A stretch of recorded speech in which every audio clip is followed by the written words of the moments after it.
भाइयों का मैं हृदय से अभिनंदन करता हूं। बहनों और भाइयों, भारत की आर्कियोलॉजिकल सर्वे ऑफ इंडिया के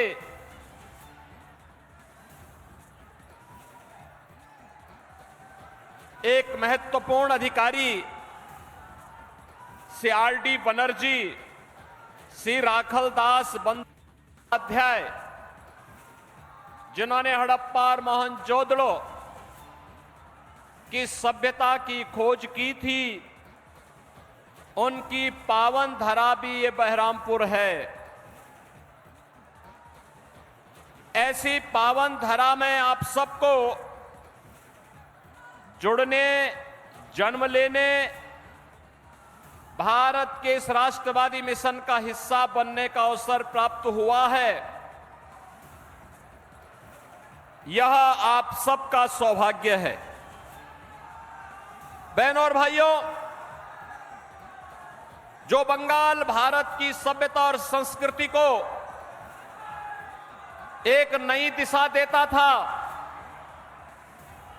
जिस बंगाल ने भारत के संस्कारों को आगे बढ़ाने में महती भूमिका का निर्वहन किया था, आज वो बंगाल जिसने कभी भारत को नव जागरण का मार्ग दिखाया था, बहनों और भाइयों, वह बंगाल आज लहूलुहान क्यों है, दिशाहीन क्यों है? जिस बंगाल ने कभी देश को राष्ट्रगीत वंदे मातरम दिया था, राष्ट्रगान जनगण मन दिया था, वह बंगाल आज यहां से चित्कार, रोने की और कराहने की चित्कार क्यों उठ रही है? जिस बंगाल ने भारत को सिखाया था कि गर्व से कहो हम हिंदू हैं, उस बंगाल में आज हिंदू परंपरा और संस्कृति को रौंदने का प्रयास सत्ता के संरक्षण में कैसे हो रहा है, यह देख करके अंतःकरण हमारा अत्यंत गर्वित होता है।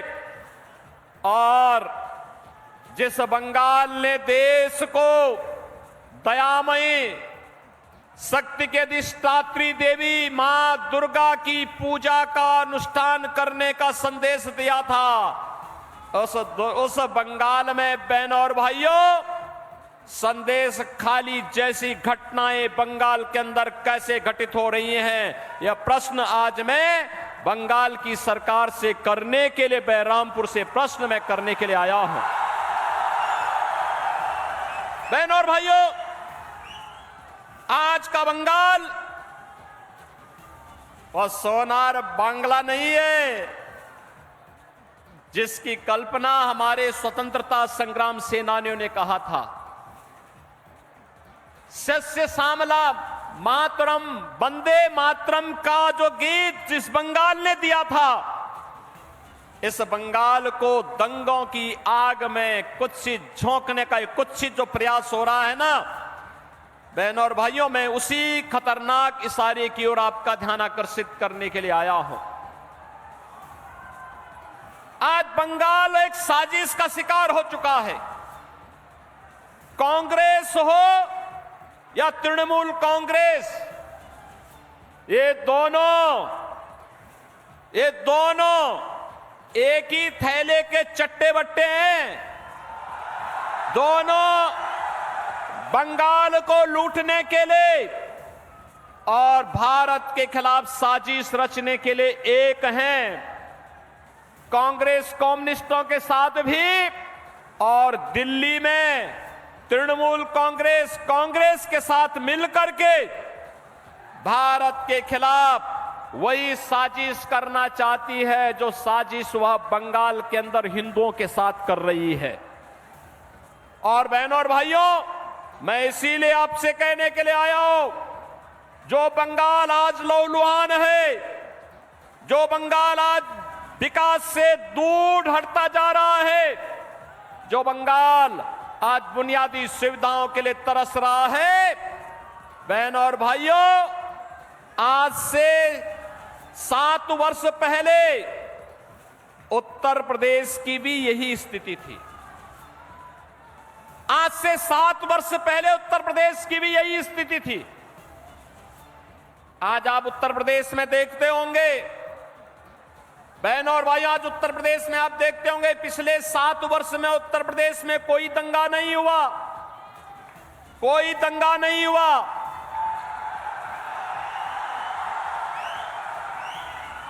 उत्तर प्रदेश में कोई कर्फ्यू नहीं लगा। आज उत्तर प्रदेश में बेटी और व्यापारी दोनों सुरक्षित है।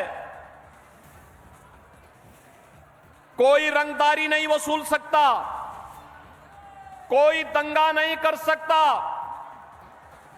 कोई अराजकता नहीं फैला सकता। राह चलते हुए राहगीर से और किसी गरीब की संपत्ति पर कोई, किसी व्यापारी की व्यापार पर कोई अनावश्यक किसी भी प्रकार का हस्तक्षेप नहीं कर सकता। और बहनों और भाइयों, सरकार की योजना का लाभ हर गरीब को, हर किसान को, हर नौजवान को, हर महिला को बराबर यूपी के अंदर मिल रहा है। लेकिन बंगाल उससे वंचित क्यों हो गया? बहनों और भाइयों, ये बंगाल हमारा जो भारत को राष्ट्रगान और राष्ट्रगीत देता है, जो बंगाल कभी भारत को संदेश दिया था, स्वामी विवेकानंद ने दुनिया के मंच पर चढ़ करके कहा था, गर्व से कहो हम हिंदू हैं, वह बंगाल आज हिंदू विहीन करने की साजिश का शिकार कैसे हो रहा है। और बहनों और भाइयों, मैं यही कहने के लिए आया हूं, ये कांग्रेस हो या तृणमूल कांग्रेस, ये साजिश के तहत 2 प्रकार की साजिश बंगाल के लिए कर रहा है। एक, आपकी डेमोग्राफी को कम करने की एक कुत्सित चेष्टा इनके द्वारा की जा रही है। घुसपैठियों को बंगाल के अंदर घुसा करके एक सुनियोजित साजिश के तहत आपकी संख्या को कम करने का प्रयास हो रहा है। और दूसरा, दिल्ली में जो कांग्रेस और तृणमूल कांग्रेस का गठबंधन है, ये दोनों मिलकर के साजिश करना चाहते हैं। माफिया और अपराधियों को यहां के सत्ता का संरक्षण बना करके दिल्ली से जो मोदी जी भेजते हैं, वे सभी सब जितनी भी सुविधाएं हैं, उन सुविधाओं पर ये लोग डकैती डालने का काम भी करते हैं। और इसीलिए मुझे दुख इस बात का होता है कि बहनों और भाइयों, आज उत्तर प्रदेश दंगा विहीन है, कर्फ्यू विहीन है, योजनाओं का लाभ गरीबों को मिल रहा है। तो ये इसलिए हो पा रहा है क्योंकि प्रधानमंत्री मोदी जी का नेतृत्व और उनका मार्गदर्शन उत्तर प्रदेश को प्राप्त हो रहा है।